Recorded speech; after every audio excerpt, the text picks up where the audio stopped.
当になんか自分のストーリーがそのパズルみたいな感じで、今からそのパズルのピースを一個一個なんかちょっと順番違ってるかもしれないんですけれども、一個一個ちょっとお伝えしてお渡しして、後で一つのパズルになります。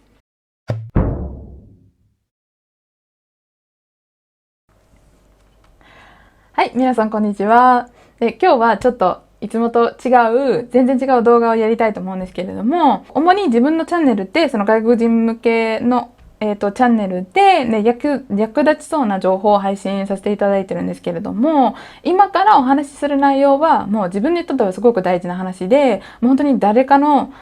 ために役立つんじゃないかなって思うので、これからもう語っていきたいと思うんですけれども、正直なところ、もうしたくなかったんですね。こんな話、なんか語りたかったんですけど、語りたくなかったんですが、もうやっぱりそのずっとやろうっていう気持ちにもう負けてしまったっていうか、なんかそのやろうっていう気持ちがなかなかちょっと消えないので、もういいかってはい、もうやることにいたしました。結構長いんですよ。なんでノート書いてあるので、できるだけこのノートとのアウトライン、自分が書いたアウトラインに沿ってちょっと語っていきたいと思います。もうこの動画が一人の方にでも役に立てればいいかなと思いますが、ちなみにそのアドバイスとか、もうこうすれば治る、感知するとはちょっと言えないんですね。ただ私の話を語ってるだけなんですね。で、この動画をだいたい10秒から20秒でもう要約します。で、憂鬱になりました。心臓痛くなった。ダイエットし始め。費用と過食症になりました。日本に留学して、日本に住む夢ができました。ね、日本に移住して、また、その憂鬱、その過食症がひどくなって、クリスチャンになって、摂食障害が不思議になりましたっていう話になります。で、ちょっとさらっと説明しましたけれども、やっぱりいくつかの注意点がございます。まず、長い。めちゃくちゃ長いので、私できるだけこれに沿って、話して、で、もうできるだけ早口で話させていただきたいと思います。とにかく早く終わらせたいです。で、二つ目が、その、暗い話が結構出てくるので、どういった話かというと、やっぱり自殺願望だったり、もちろん摂食障害の話だったり、動物の犠牲の話もちょこちょこ出てくるんですけれども、本当に少しだけなんですが、もう本当にこんなことを見て自分が暗い気持ちになったり、自分のなんか憂鬱がさらにひどくなったり、自分が摂食障害でこれを見て、やっぱり過食したい。それか、もう食べたくないとかっていう気持ちになったら、もう見ないでいただきたいんですね。ご自身でご話していただきたいんですけれども、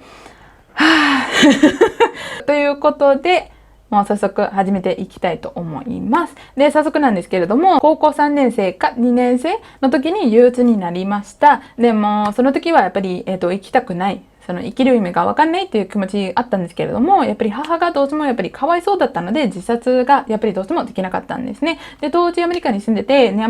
当時アメリカでその貧しい人は17歳まで、その医療費が無料になってたんですよ。無料になってたか、めちゃくちゃ安い、その値段で提供してもらったんですけれども、私18歳になったら、もう、なんて言いますか、そういうサービスが全く使えなくなっちゃって、で、その精神科に行くには、もう1回につき2万円以上かかるんですけれども、やっぱりそれはやめちゃいました。なので、憂鬱がもう本当に治らないまま、高校を卒業して短期大学に入学しました。ちょっと話変わります。で、これを覚えていただければと思います。で、18歳になった年にもう心臓が痛くなりました。で、18歳で心臓が痛くなるのっておかしいんじゃないですか。私もおかしいと思ったので、循環器科の先生に見てもらったんですけれども、循環器科の先生に言われたのは、そのこのまま続ければ、もう心臓発作が起こって死ぬか、その脳装置が起こって半身が麻痺になるっていうことを言われました。なんか生きることにそもそもそんなに興味なかったので、もう心臓発作の方が本当にマシだと思ってましたね。どうせ、なんか死ねないんだったら、もう生きるんだったら、じゃあダイエットを頑張ろうっていう気持ちになりました。でも、その循環器科の先生が渡してくれたそのダイエットはすごくハードでした。で、甘いものも本当にその1グラムたりとも許されていなかったんですよ。で、野菜と脂身の少ないお肉ばかり食べていたんですよ。で、そのダイエット始めて1ヶ月経ったら循環器科の先生に見てもらって、もうこの調子でいいよっていうふうに言われて、で、もう自分がその痩せてきたっていうことを実感して、もう痩せることに快感をやっぱり覚えてしまいましたね。それで続けました。2、何ヶ月経ってからジムに入会しました。結構忠実にダイエットやってたんですけれども、どれぐらい忠実にやってたかっていうと、誕生日の時に母がもちろんその誕生日ケーキを買ってくれたんですけれども、誕生日のケーキの上にフルーツの乗っていたんですけれども、私がもう他のその家族のメンバーはケーキとそのフルーツを食べていたんですけれども、私だけ、ケーキの上に乗せていたフルーツだけ食べたんですよ。それほど私忠実にダイエットやってました。その結構、なんて言えばいいんですか、ハードにやってました。なんで、これが続いたのは大体半年ぐらいでしたね。でも、この本当に自分がこんだけハードにダイエットやってて、もう半年、なんか甘いもの一つも食べなかったっていうことこそが多分ネックになったと思います。その年の12月の大晦日に、もういとこのホームパーティーをやっぱり家族みんなで行って、何ヶ月ぶりに会ってなかったその家族たちとかに、めっちゃ痩せたとかって言われたんですけれども、言われるのは嬉しかったんですけれども、やっぱり自分の中ではすごいまだまだっていう感じで、やっぱり言われるから、自分はね、このイメージ守らなきゃいけないっていうことだったので、人の前ではあんまり食べないようにしていたんですね。でも、なんかみんながめっちゃ痩せたって言ってくるのと、それと同時に、こんなめちゃくちゃ甘いスイーツ食べないってのパステリートっていうなんかスイーツなんですけれども、パステリートをみんな、なんか食べない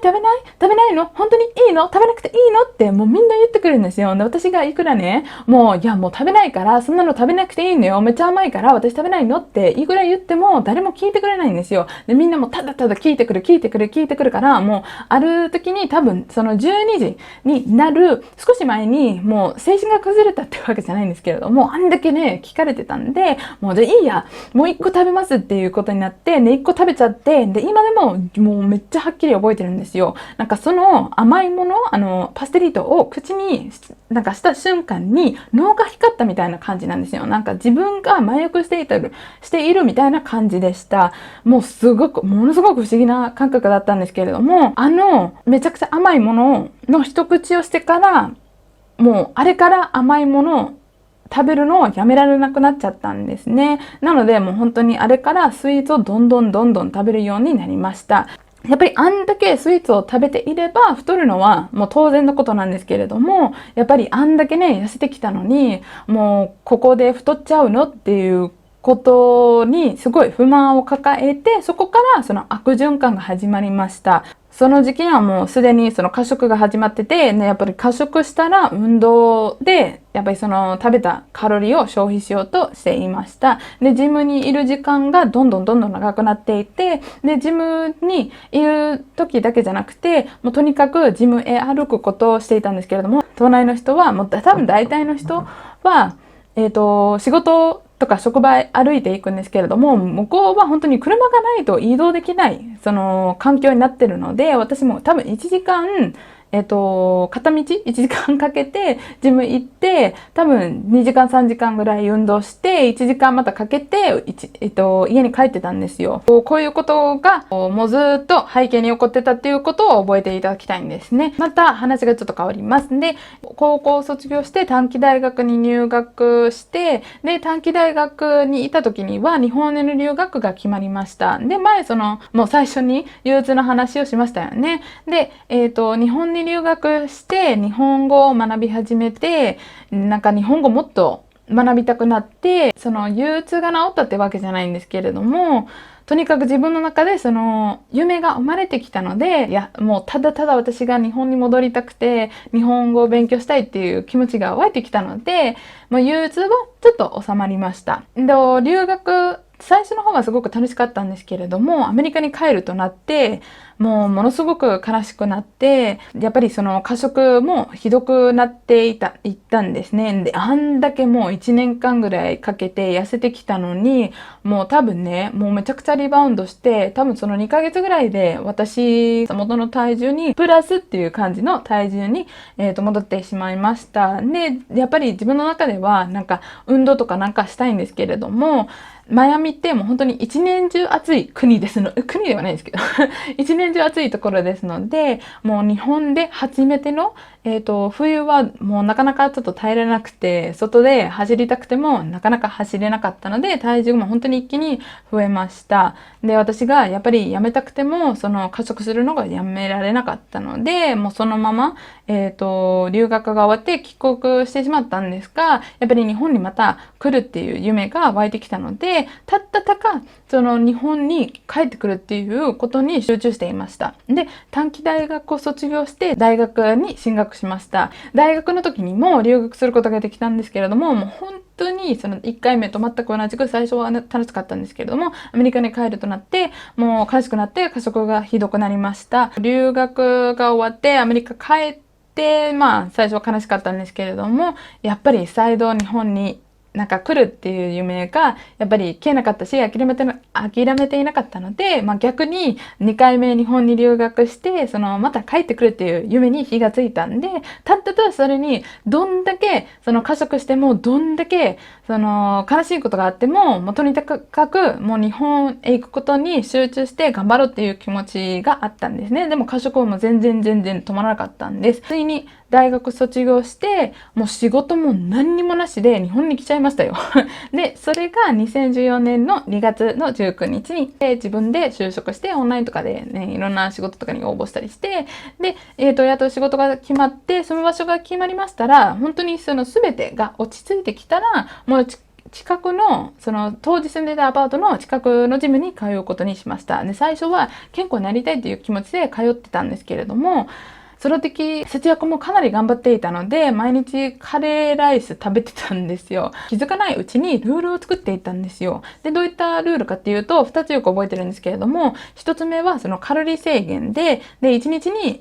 最大で1200カロリーを食べることです。で、2つ目はお昼以降を食べないことっていう決まりでした。私、すごく極端的な性格ですので、もう本当に少しだけでも失敗したら、もう全てがダメっていう気持ちになって思いっきり失敗することにするんですよ。こっから生き地獄が始まります。で、大好きな日本に来ていたのに、やっぱり次の目標がなかった。目的地についてるのに、次何で、ずっと前から抱えている行きたくない気持ち、プラス食べることをコントロールできなくなってしまったので、もうまさにパーフェクトストームでした。で、過食がもう本当にどんどんひどくなっていて、どれぐらいかっていうと、例えば職場の近くにミニストップがあって、で、同僚の前では普通のお弁当を食べていました。お弁当っていうかカレーライス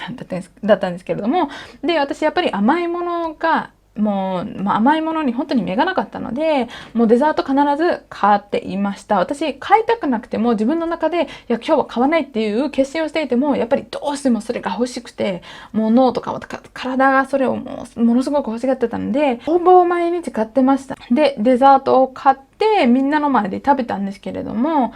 それでもやっぱりちょっと足りないっていう気持ちだったので、近くの薬局に行って、健康クッキーあるんじゃないですか。一つの袋にさらに二つの袋があって、その二つの袋に、クッキー2枚ずつは入ってるんですけれども、例えばそれを買って、じゃあこの1個だけにしようっていう、気持ちで買ったんですけれども、1個食べたらもう全然止められなくなっちゃって、で、もう1回に多分クッキー12枚とかをもう一気に食べてたんですよ。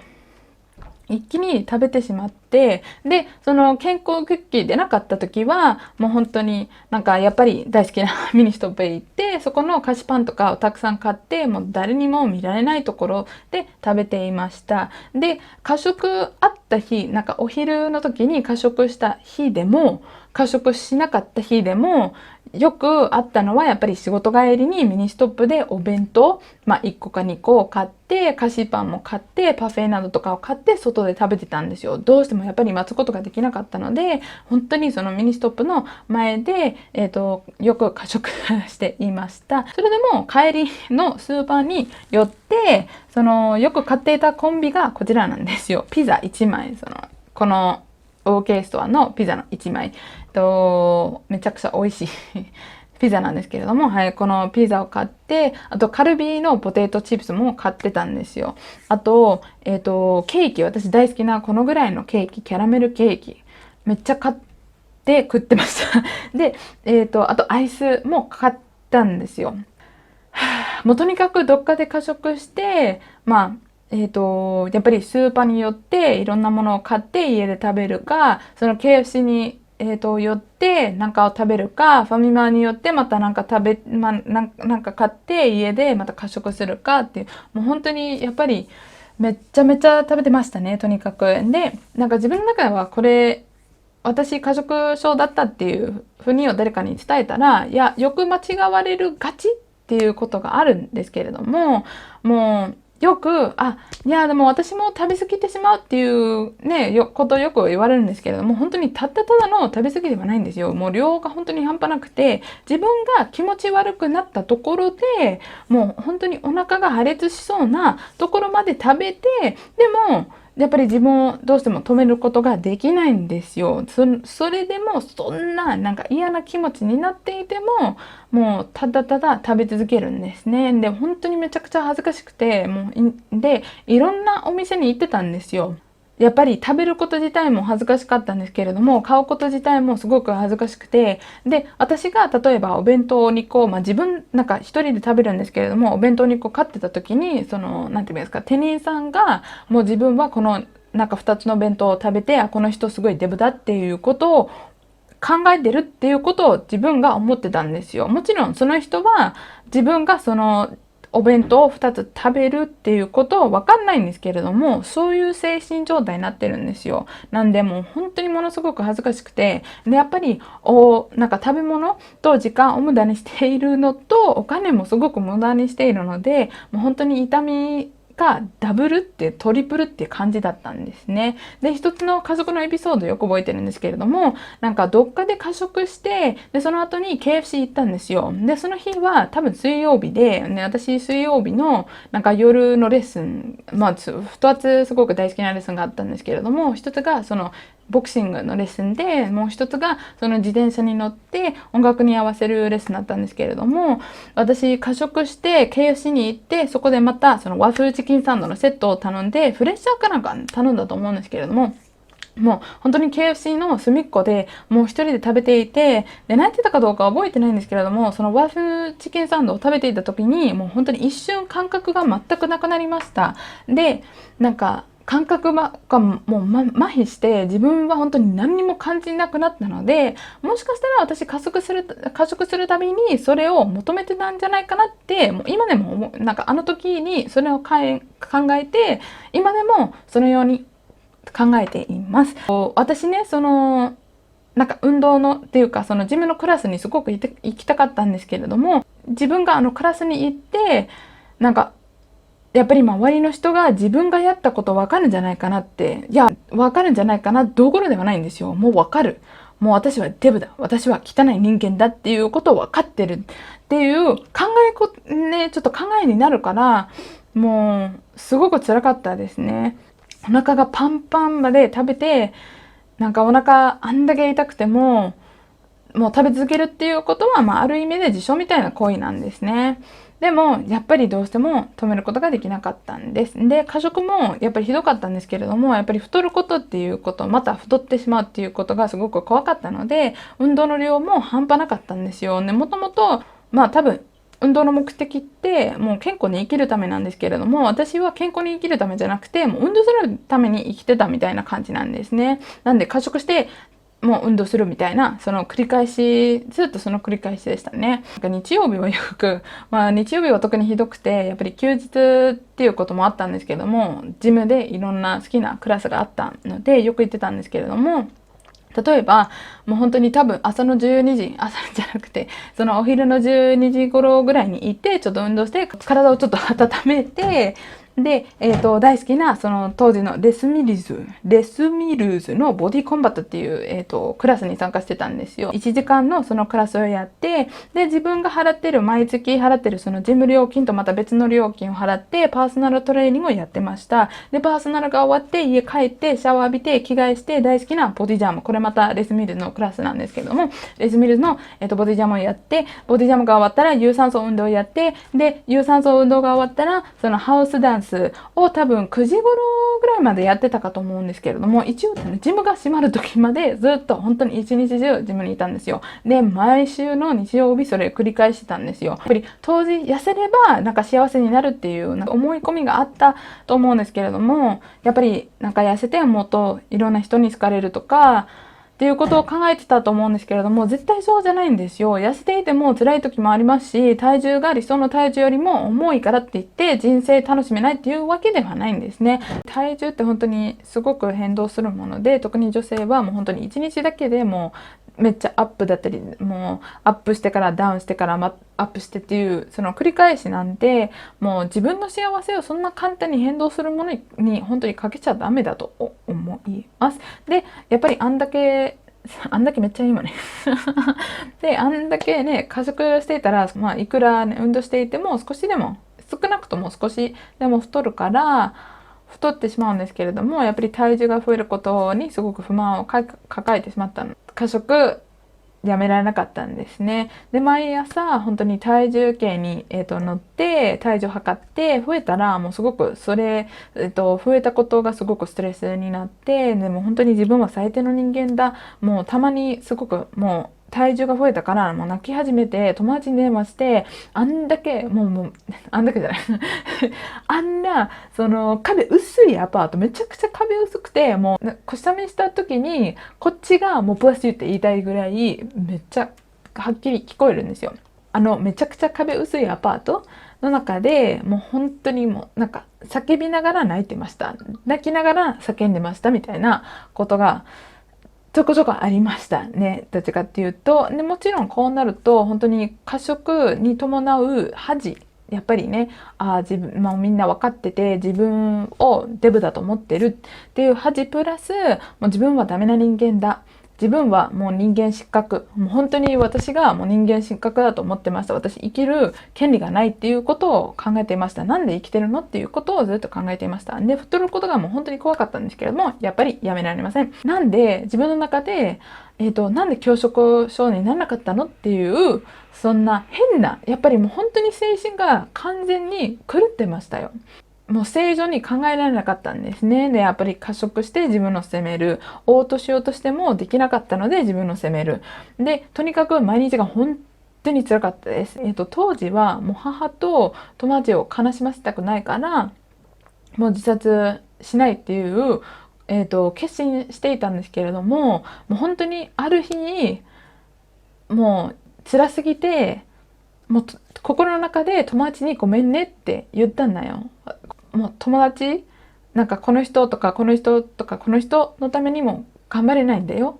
なんで本当に母の愛だけに支えられていたんですよ。で、また話がここでちょっと変わります。で、最初にその動物犠牲の話が出るっていう注意をしたんじゃないですか。で、今からその話を少し話させていただきたいと思います。で、一体何なのって多分思われてると思います。今ご覧いただいている方。で、もともと私が入ってた宗教はサンテリエという宗教なんですよね。サンテリエはどんな宗教かっていうと、そのアフリカの宗教とカトリック教が混ざったものなんですよ。で、動物を犠牲にする儀式とかがもう結構あったりして、で小さい頃からそういう儀式とかに参加させられました。なんか自分はすごく嫌だったんですけれども、まあとにかく耐えるしかないんですね。その時カトリック教の教えもちょっと教えてもらったことあるんですけれども、私多分中学生の時からもう自分の意思でもう聖書の神様を信じなくなりました。もう完全に信じなくなりまして、で神様とは本当にもう長い間無縁でした。で、また話変わります。大学に入ってそのアジア研究が専攻だったんですけれども、もっと詳しく言えばやっぱり日本語を学んでいました。で、そこで私の人生を変えてくれた2人に出会いました。なんか日本語のスキットをいろんなグループがやってたんですよ。で、あるグループが発表していた時にもう本当にたまたま起きていた瞬間に彼らの会話を聞いて、で、あのカップル、今からめっちゃ話するそのカップルなんですけれども、男性の方が彼女の誕生日は10月29日だって言って、で私っ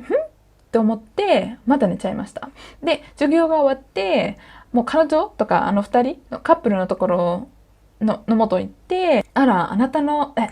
失礼しました。うちらの誕生日が10月29日だって。で、彼女が、そうだけど、で、私、その日カラオケ行くんだけど、なんか一緒に行かないって誘って、実際、その誕生日の時に、そのカラオケめちゃくちゃ遠いんですけど、もうそこ、わざわざそこまでちょっと聞いてくれて、もうみんなですごいバイバイして、で、あの時からもうすごく、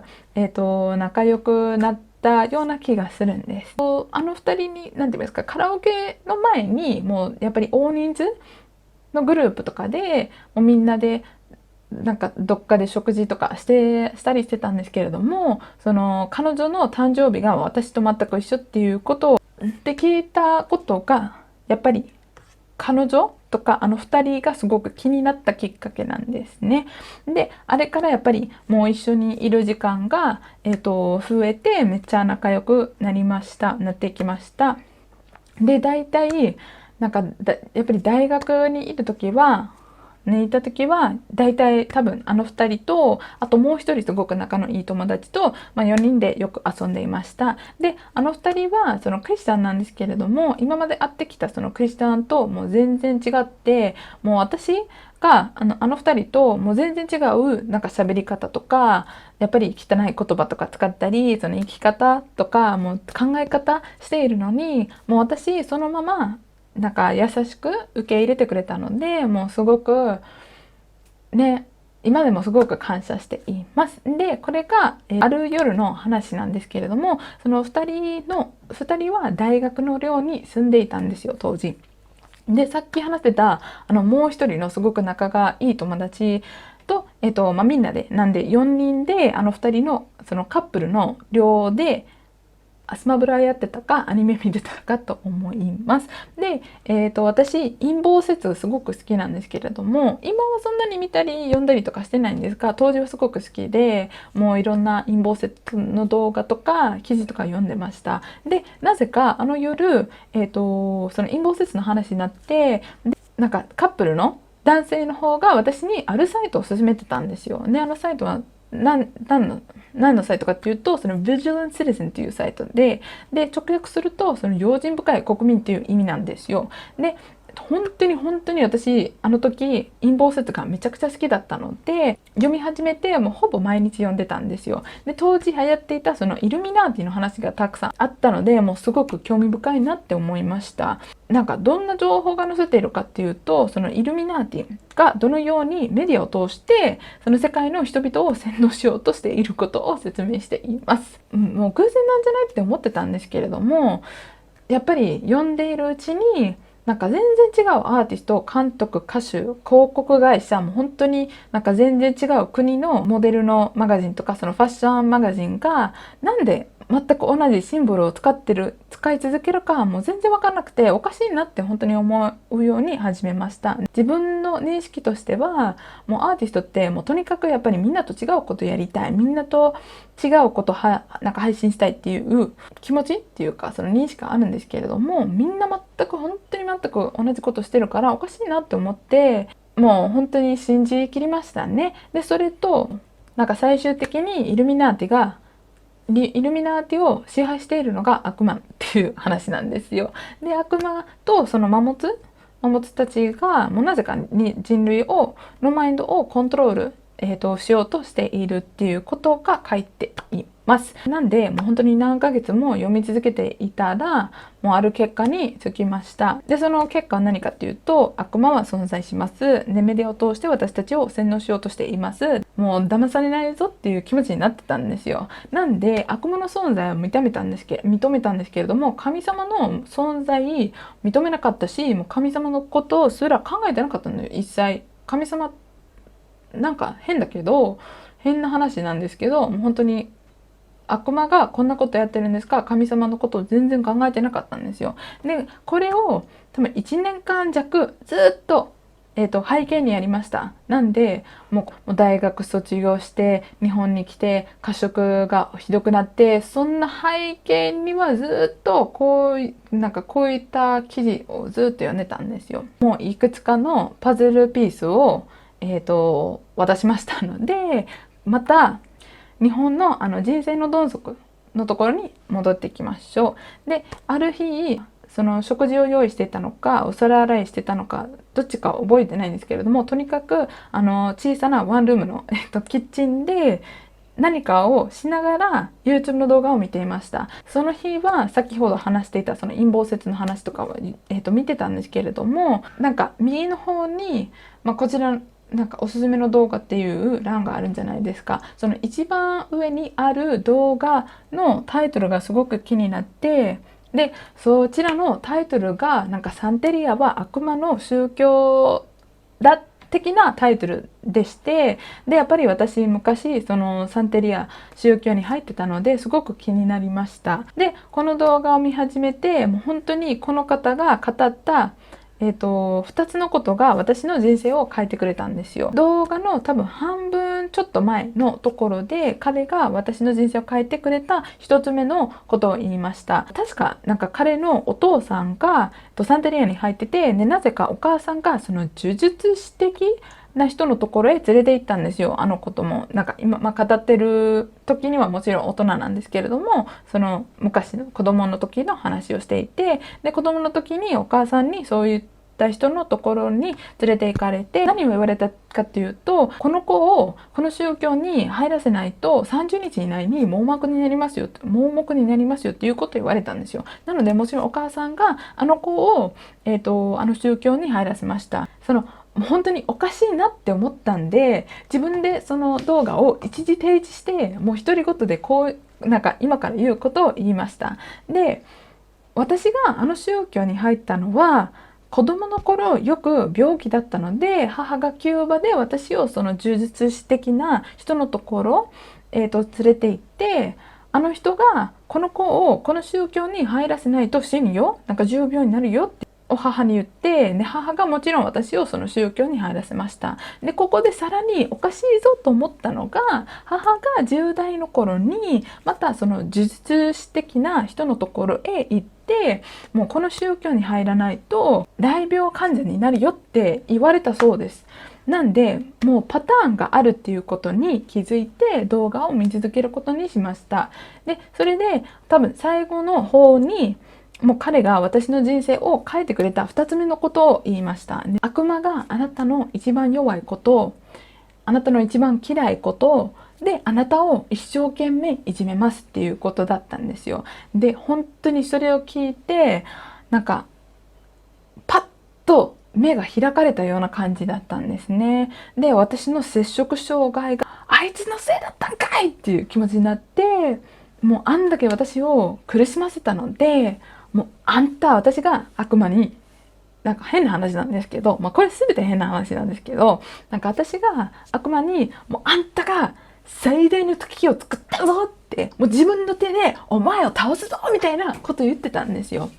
あんな壁薄い、アパートの中でね。で、悪魔の敵になるぞっていう決心をしました。でも悪魔の敵になるにはやっぱり神様の味方にならないといけないって思って、神様の味方っていうのはやっぱりクリスチャンになるっていうことなので、その夜クリスチャンになる決意をしました。次の朝いつものように、体重計に乗って、もう本当に多分私クリスチャンになろうと思った夜、なんか悪魔にめちゃくちゃ怒ってお前倒すぞみたいな、ことを言ってた夜に多分過食していたと思いますね、その日。なんで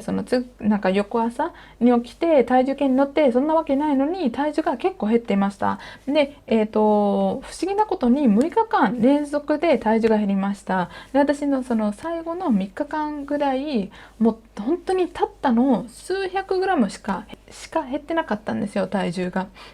なんで自分の中ではその時も今でもすごく不思議だなって思って、当時の自分にはやっぱり体重が増えるっていうことはものすごく怖かったので、もう何らかの不思議な方法で体重を減らしてくれたんじゃないかなって思います。ずっと前からこの話をしたかったんですけれども、やっぱり変な話が出てくるのと、なんか恥ずかしいことがたくさん出てくるので、もう本当にこんな話をして自分を全裸にするような気持ちになってはいるんですが、もうやっぱり時間が経つにつれてこんな動画をなんかしてくださいみたいなその神様の声がどんどん大きくなってきたので、もう本当にやらざるを得ないっていう気持ちになりました。そしてもう自分が本当にこんだけその大変な経験を語ったことによってもう誰かのなんか役に立てれば本当に何よりも嬉しいっていう気持ちはあります。またその摂食障害の苦しみから解放されていろんな意味で私は救われたって、いうことに今でも神様にすごく感謝しています。もしその時にあんな出来事がなかったら正直のところ私はここにいないと強く思っています。で神様がもちろん私をその生き地獄から救ってくださったことに感謝してるんですけれども、そのイエス様の犠牲を信じることによりもう本当の地獄からも救われたことに感謝しております。で自分がクリスチャンなんですが、正直のところそのクリスチャンでない背景から来てるので、もう今でもそんなことを言うのはそんなねすごくキリスト教的なことを言うのは正直のところあんまり好きじゃないんですけど、こんなことについて話すのはあんまり好きじゃないんですが、もう聖書の神様が私を作ってくださり、もう本当にイエス様がもううちら人間を救うために亡くなられてもう蘇られたことを強く信じています。で聖書にはこのように、書かれています。神はその一人子を賜ったほどにこの世を愛してくださった。その御子を信じる者は一人も滅びないで永遠の命を得るためである。でこちらはヨハネ3章の16節ですね。もう多分聖書の中で一番有名な聖句だと思います。で、覚えていただきたい、最後に覚えていただきたいのはやっぱりもう本当にいくら辛くてもできる限り希望だけは失わないようにしてください。もう本当に明日が晴れるかもしれませんし、もう明後日、しあさって、来年、2年後かもしれません。でもとにかく頑張って粘ってください。で、この動画をご視聴いただき誠にありがとうございました。もちろんみんなもそうなんですけれども、特にその摂食障害の方、その憂鬱にかかっている方のために本当に毎日が素晴らしい一日になりますようにこれからお祈りしたいなと思っております。それではまた、次回お会いできればいいなと思います。